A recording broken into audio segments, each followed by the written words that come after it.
Hey everybody, it's Mr. Dwyer. Today I'm going to show you one of the great things you can do as a teacher with Google Classroom.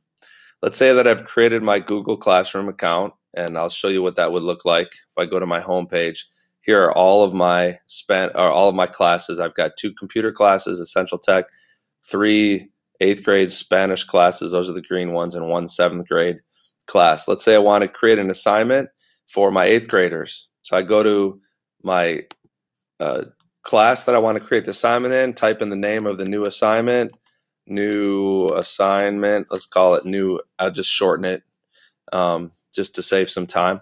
And then I can click over here and I can include, I want this assignment to be included for both of my, or all 3 of my 8th grade Spanish classes.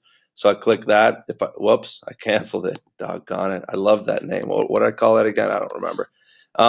When I add those 2 things right there, or add those classes, and I could add a link if I wanted to. I could add a YouTube video. I can even add an assignment. Let's say I wanted to add an assignment.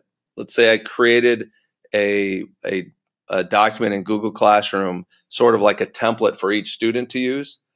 I could attach that right here. I'm not going to actually do it, but when I attach that, it's as if I'm handing out a copy of that to each student, but I'm digitally handing it out. I'm not printing it out and wasting paper and killing trees.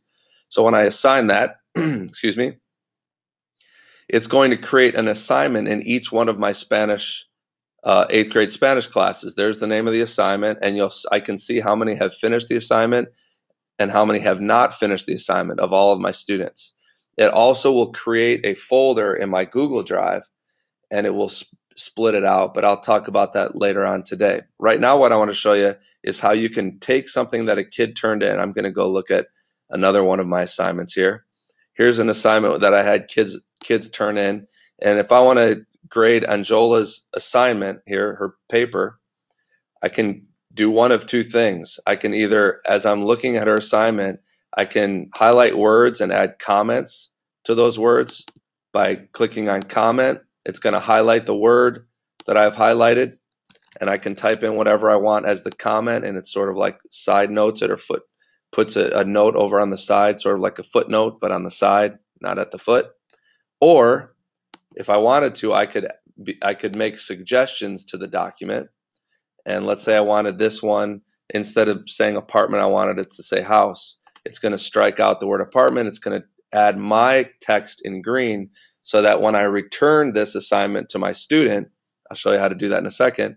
When I return it to my student, she's able to see what suggestions that I've made. So let's take a look at returning it. When Anjola turned in this assignment, it became my property. It was mine. It was like sharing a Google document, but it's giving the other person the ownership rights to it. So when a student turns something in through Google Classroom, it becomes yours. They can't make a change to it until you return it to them. Now they can unsubmit the document and then make changes and resubmit it, but if they do that, it will be late, maybe if it's after the due date, or at least I'll be able to see that they had done that. So let me show you what that looks like. When I click return, I can put a note in here, good job. And Jola's going to wonder why I returned this and said good job, since it's 2 weeks old already, and done. All digitally. She was able to submit it, never printed anything out. I was able to view it, never printed anything out, typed in my corrections, and returned it to her. That's just one of the great things you can do with Google Classroom. Peace out.